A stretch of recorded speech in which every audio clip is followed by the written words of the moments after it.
금요일입니다. 한 주간 어떻게 지나셨나요? 어쩌면 오늘 한 주간의 마지막 일을 시작하기 전에 여러분들이 아침을 열고 매일 예배 참여하실 수 있죠? 오늘 한 주간의 마무리 잘 하시고요. 주일 준비 잘 준비하여서 하나님의 전에서 귀한 예배 드릴 수 있었으면 좋겠습니다.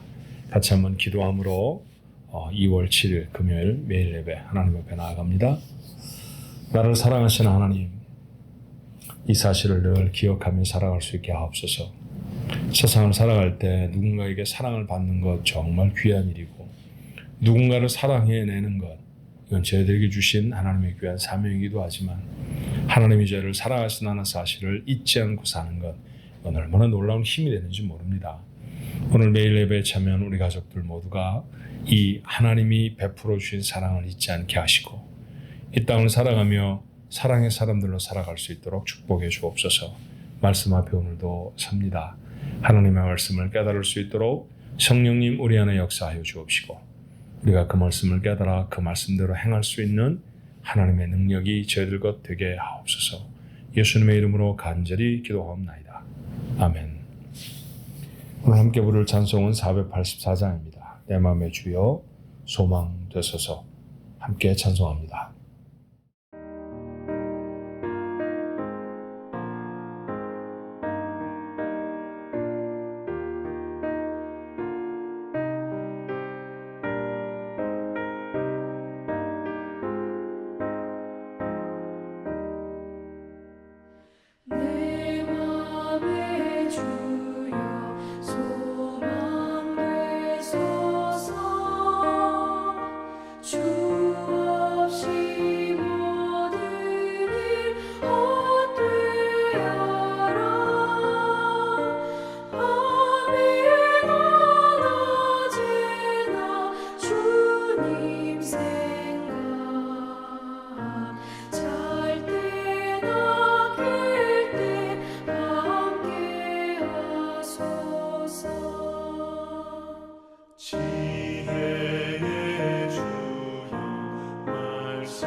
세상의 영광 다 모여도 언제나 주님은 나의 기여. 주님만 내 맘에 계시오니 영원한 주님 참 귀하셔라. 영원한 주님 내 승리의 주, 하늘의 기쁨을 주옵소서. 어떠한 고난이 닥쳐와도 만유의 주여 소망 되소서.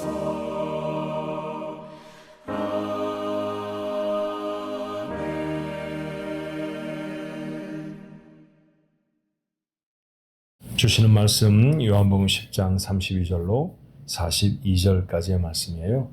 요한복음 10장 32절로 42절의 말씀 한 목소리로 같이 읽습니다. 예수께서 대답하시되 내가 아버지로 말미암아 여러 가지 선한 일로 너희에게 보였거늘 그 중에 어떤 일로 나를 돌로 치려 하느냐. 유대인들이 대답하되 선한 일로 말미암아 우리가 너를 돌로 치려는 것이 아니라 신성 모독으로 인함이니 내가 사람이 되어 자칭 하나님이라 함이로라. 예수께서 이르시되 너 율법에 기록된 바 내가 너희를 신이라 하였노라 하지 아니하였느냐. 성경은 폐하지 못하나니 하나님의 말씀을 받은 사람들을 신이라 하셨거든. 하물며 아버지께서 거룩하게 하사 세상에 보내신 자가 나는 하나님의 아들이라 하는 것으로 너희가 어찌 신성 모독이라 하느냐. 만일 내가 내 아버지의 일을 행하지 아니하거든 나를 믿지 말려니와 내가 행하거든 나를 믿지 아니할지라도 그 일은 믿으라. 그러면 너희가 아버지께서 내 안에 계시고 내가 아버지 안에 있음을 깨달아 알리라 하시니 그리 다시 예수를 잡고자 하였으나 그 손에서 벗어나 나가시니라. 다시 요단강 저편 요한이 처음으로 세례 베풀던 곳에 가사 거기 거하시니 많은 사람이 왔다가 말하되 요한은 아무 표적도 행하지 아니하였으나 요한이 이 사람을 가리켜 말한 것은 다 참이라 하더라. 그래야 거기서 많은 사람이 예수를 믿으니라. 아멘.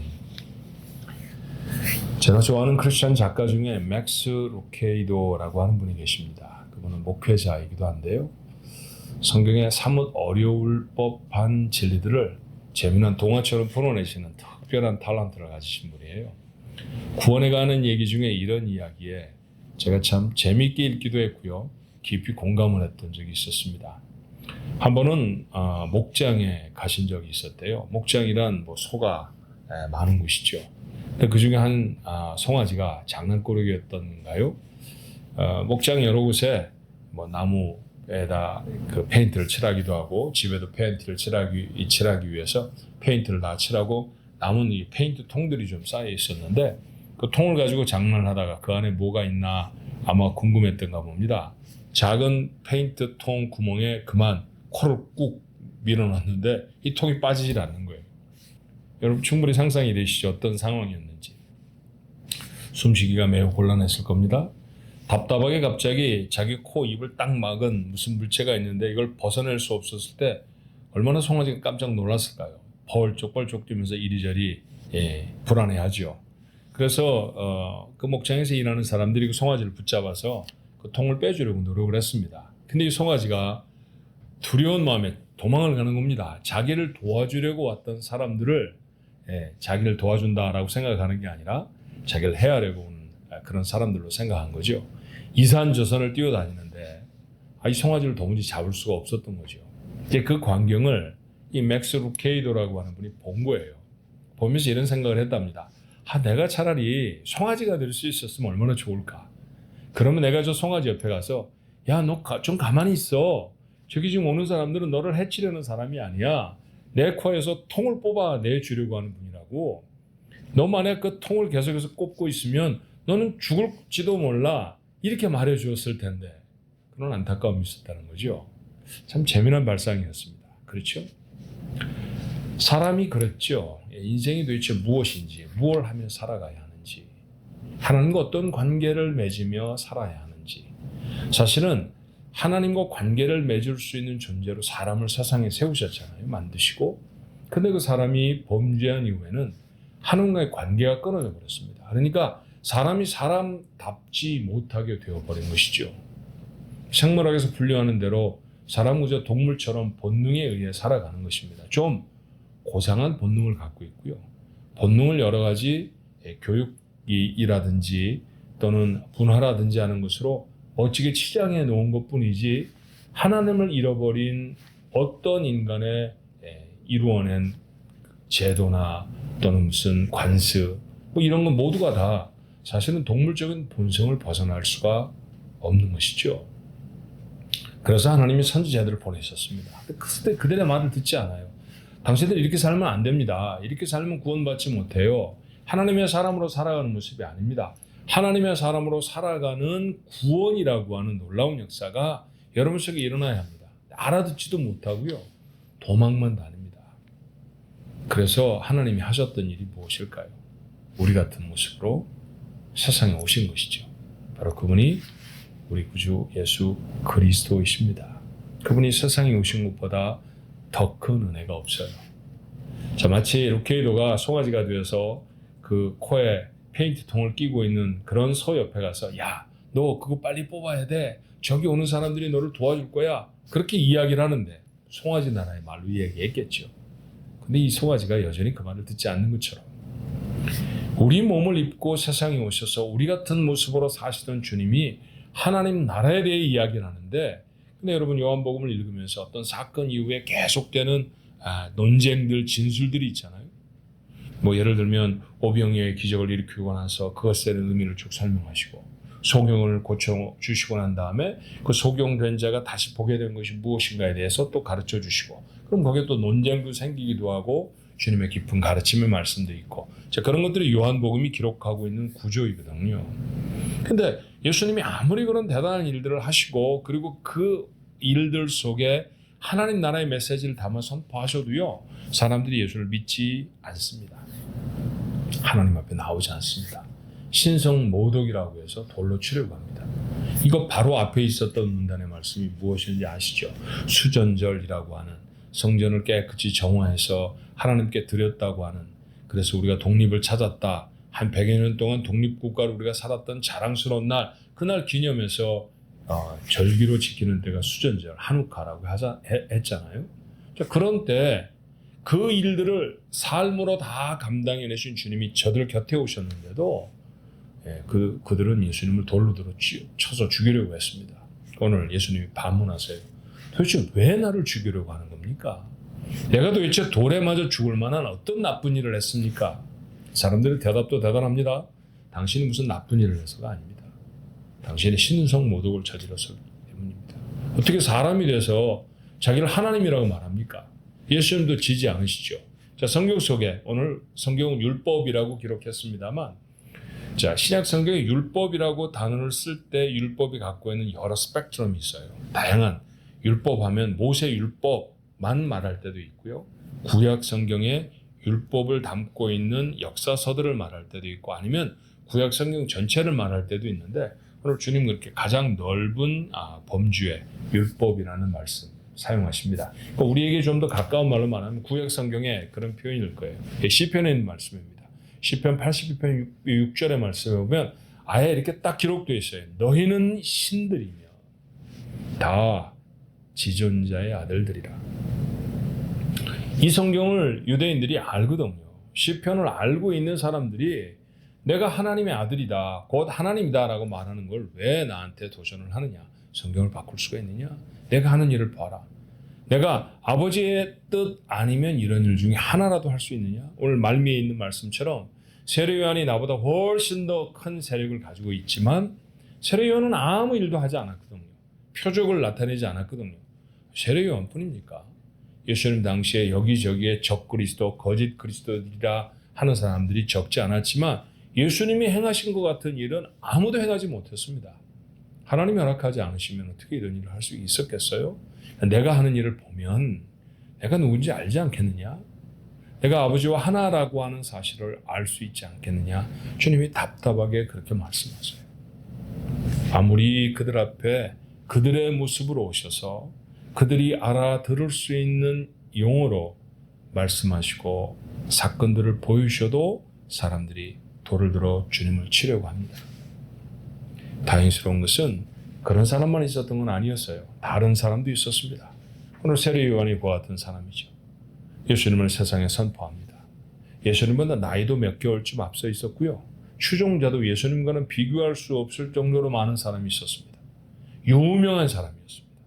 마치 그 사람이 유대 땅에 온 메시아가 아닌가라고 사람들이 생각할 수 있을 정도로 그렇게 그들은 많은 사람들이 추종하는 사람들이었죠. 그런데 요한은 자기가 그 추종을 받으려고 한 번도 생각하지 않습니다. 너희가 나를 메시아인 줄 아는데 난 아니다. 나는 오실 그분을 세상에 소개하는 소리다. 그렇게 말씀하죠. 그리고 예수님을 세상의 빛이라고 말씀하시고 세상 죄를 지고 가는 어린 양이라고 표현하면서 하나님이 약속하신 그분이 바로 예수님이라는 사실을 세상 속에 선포해내셨어요. 자, 자기의 가진 모든 것들을 다 동원해 그분이 했던 것은 예수를 세상에 소개하고 증거하는 일이었습니다. 그런 인물이 주님을 주님 되게 세상에 나타내죠. 그리고 이 인도함을 받은 사람들도 있었습니다. 자, 그 인도함을 받고 따라 나와서 예수를 믿은 사람들의 얘기. 어제 묵상의 마지막과는 전혀 다르죠. 사람들이 도로도로 치료하는데로 마쳤다고 하면 오늘의 마침은 무엇입니까? 많은 사람이 예수를 믿으니라. 누구로 주님 앞에 서겠습니까? 예수님의 말씀에 사사건건 이건 아닌데 하면서 고개가 절레절레 저어지십니까? 내가 세상에 살면서 어떻게 이런 말씀을 지키고 살아라고 부정하며 지나시진 않나요? 도대체 하나님의 말씀이 나하고 무슨 관계가 있어? 내 이해가 깊지 못해서 그런 마음으로 다가가시는 적은 혹 없나요? 오늘 아침 예배를 드리고 있다고 하면, 매일 예배를 드리시고 있다고 하면 아마 여러분 중에 많은 분들은 하나님의 말씀을 말씀으로 접하는 그런 좋은 믿음의 태도를 가지신 분들일 겁니다. 예, 그런 모습으로 우리 계속해서 사십시다. 그리고 우리의 가진 모든 자원들을 다 들여서 예수님을 세상에 선포하고 증거해내는 세례요한의 삶으로 살아내면 어떨까 하는 생각이 들어요. 특별히 올 한 해 교회가 가지고 있는 귀한 기도의 제목이 무엇입니까? 복음을 전하는 성숙한 교회가 되게 하옵소서. 여러분, 교회가 성숙해야 된다는 건 뭘까요? 기둥 하나를 더 세우자는 얘기가 아니잖아요. 교회를 이루고 있는 성도들이 성숙해지는 것입니다. 그리고 성숙은 내가 어떤 모습의 삶을 살아가느냐가 증거해내는 거죠. 누가 성숙한 그리스도인일까요? 복음을 전하는 자입니다. 세례 요한만한 사람이 여자가 낳은 사람 중에는 없다라고 하는 예수님의 말씀도 기억하시잖아요. 큰 자다라는 표현입니다. 성숙한 자다. 이보다 더 성숙한 인생이 없다. 무엇 때문에요? 예수를 세상에 증거하고 선포한 사람이었기 때문 아니었나요? 맞습니다. 오늘 우리가 살아가는 삶을 통해도 예수를 증거해내는 삶으로 살아가기를 바랍니다. 그리고 그런 많은 메시지들, 그런 많은 하나님을 향한 신실한 그런 헌신들이 수많은 사람들을 예수께로 돌아오게 할 거예요. 다음 주에는 저희 교회에서 인도로 단기 선교사를 파송합니다. 그들이 밟는 땅마다, 방문하는 마을마다 예수 그리스도가 전해지기를 우리는 가지 아니하더라도 여러분의 처소에서 기도해야 할 것이고요. 여러분에게 기회가 되어지면 여러분 주변에 있는 사람들에게 또 나아가 복음을 증거하는 사람들이 되어야 할 것입니다. 이번 주일은 특별히 선교주일로 드립니다. 내가 하나님 앞에 어떻게 복음을 전해야 할지를 마음 먹는 귀한 시간이기를 바라고요. 여러분이 속해 있는 목장 하나하나를 통해서 우리가 각 선교지들을 후원하고 돕지요. 물질을 보내는 것은 적지 않은 일입니다. 소중한 일이죠. 하지만 그것보다 관심을 더 갖는 것이 중요합니다. 그들을 위해 기도해 주는 것이 중요하죠. 그 땅에서 복음을 전하는 선교사들 그리고 그들의 사역을 위해서 여러분의 기도가 사용될 수 있었으면 좋겠습니다. 그런 마음의 결단을 하는 귀한 주일이 다음 주일 우리 교회로 봐서는 선교 주일이죠.